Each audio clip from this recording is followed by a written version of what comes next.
Good morning, my dear students. Today, I will teach you the fundamental unit of life. आज जीवन का क्या fundamental unit है इसके बारे में पढ़ेंगे। इसके अंतर्गत सेल के बारे में पढ़ाई होगी। अब है कि what is a cell. A cell is the basic structural and functional unit of life. यानी एक कोशिका जीवन की एक आधारीय रचनात्मक और क्रियात्मक इकाई होती है। Living organisms are made up of either one cell called unicellular और multi cells called multicellular animals. अगर discovery of cell, the cell was discovered by Robert Hooke in 1665। Cell का खोज रॉबर्ट हुक के द्वारा 1665 में हुआ, जब वे एक कॉर के सेक्शन का अध्ययन किया और अपने माइक्रोस्कोप के द्वारा अध्ययन किया तो पाया, he observe that a cork contains a many chambers. ये दीज आर द चैम्बर्स और it is also pore and name these chambers और पोर्स एज सेल। और इन्होंने इस प्रत्येक चैम्बर का नाम सेल रखा।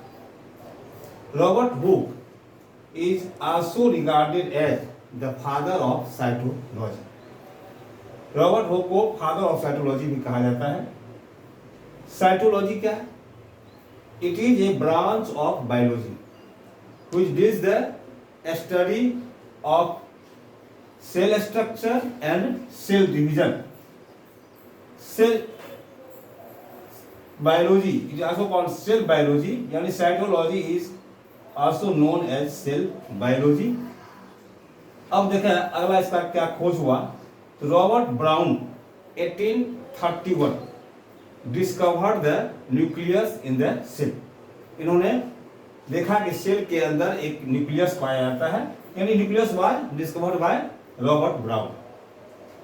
पुरकिंजे 1839 डिस्कवर्ड द टर्म, यानी coined the term protoplasm. Protoplasm ये लिविंग सब्सटेंस है इन द सेल।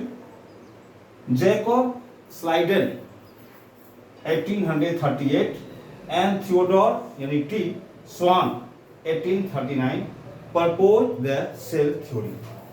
यानी स्लाइडेन और स्वान ने कोशिका सिद्धांत को प्रतिपादित किया और बाद में आर विर्चोव, जिसको रेडोल्फ विर्चोव कहते हैं फुल फॉर्म में, 1855 एक्सपेंडेड द सेल थ्योरी। इन्होंने सेल थ्योरी को एक्सपेंड किया, विस्तारित किया।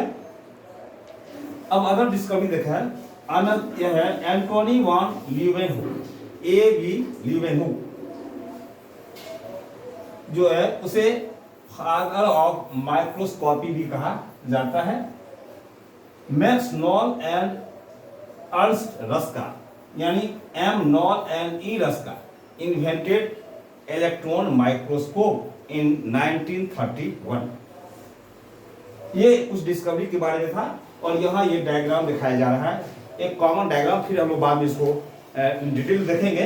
यहाँ जो पढ़ाई हुई इसके आधार पर यह एक सेल है और सेल के अंदर ये जो लिविंग लिक्विड सब्सटेंस है जिसको हमने भी कहा प्रोटोप्लाज्म है। तो प्रोटोप्लाज्म आगे हम पढ़ेंगे, दो भाग होगा, एक होगा साइटोप्लाज्म, एक होगा न्यूक्लियोप्लाज्म। तो ये साइटोप्लाज्म है और यह न्यूक्लियस है और न्यूक्लियस के अंदर जो लिविंग लिक्विड है वह है न्यूक्लियोप्लाज्म। तो साइटोप्लाज्म और न्यूक्लियोप्लाज्म को कॉमन रूप से प्रोटोप्लाज्म कहा गया है। यहाँ देखा जा रहा है इसको, ये न्यूक्लियस है और इस प्रकार से स्टडी अभी तक जो अध्ययन करें इसके आधार पर एक कॉमन सेल स्ट्रक्चर का डायग्राम दिया गया है। फिर डिटेल हम लोग बाद में पढ़ेंगे। अब है cell theory. Cell theory was proposed by, हमने पढ़ा स्लाइडेन एंड स्वान। तो what are the postulates of cell theory. Cell theory का क्या पोस्टुलेट्स है? पहला, all being living beings are composed of cells. सभी सजीव सेल्स के बने होते हैं। All cells are basically similar in chemical composition and metabolic activity. सभी सेल्स बेसिकली रूप से केमिकल कंपोजिशन में और मेटाबॉलिक एक्टिविटी में सिमिलर होते हैं।